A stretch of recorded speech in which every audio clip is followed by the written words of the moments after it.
মানুষ যখন সফলতার একদম কাছাকাছি থাকে তখন কয়েকটি স্বপ্ন বারবার মানুষ দেখতে থাকে। এই স্বপ্নগুলো দেখলে এই সুযোগটাকে যদি আপনি কাজে লাগাতে পারেন, হতে পারে সফলতার পথ আল্লাহ রাব্বুল আলামিন উন্মুক্ত করে দিবেন। খুব গুরুত্বপূর্ণ বিষয় মনে রাখবেন, dream is not a silly matter in Islam. ইসলামে স্বপ্ন কোনো খেলতামাশার বিষয় নয়, এটার মারাত্মক একটা ভ্যালু রয়েছে।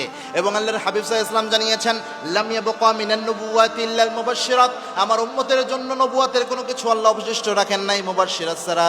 সাহাবায়ে কেরাম প্রশ্ন করেছেন, ইয়া রাসূলুল্লাহ মুবাশশিরাত কি? আল্লাহর হাবিব সাল্লাল্লাহু আলাইহি ওয়াসাল্লাম বলেছেন, আর রুইয়া সলিহা, সত্য স্বপ্ন হচ্ছে মুবাশশিরাত।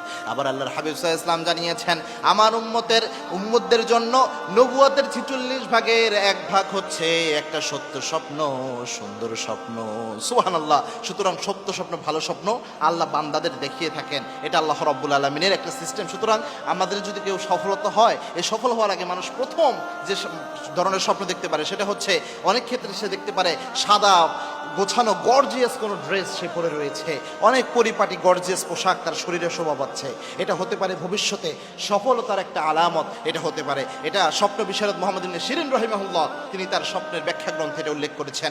২ নম্বর হচ্ছে, আপনি যদি দেখেন আপনি বিয়ে করছেন অথবা অন্য কারো বিয়ে যদি আপনি স্বপ্নে দেখেন যে বিয়ের অনুষ্ঠানে আপনি অ্যাটেন্ড করছেন, বিয়ে যেহেতু বরকত রিজিক নিয়ে আসে, সুতরাং বিয়ে দেখা, বিয়ে করতে দেখা এটা একটা আলামত বহন করে। ৩ নম্বর হচ্ছে, আপনি যদি এমন স্বপ্ন দেখেন আপনি কোরআন তেলাওয়াত করছেন, আপনি জমজমের পানি খাচ্ছেন, আপনি বাইতুল্লাহ তাওয়াফ করছেন, কাবাঘর জিয়ারত করছেন, অথবা আপনি কোনো সফর করছেন, বড় ধরনের কোনো সফর করছেন, এরকম স্বপ্ন দেখলেও আপনি বুঝতে পারবেন হয়তো বা আল্লাহ রাব্বুল আলামিনের সামনে কোনো সফলতা আপনার জন্য অপেক্ষা করছে।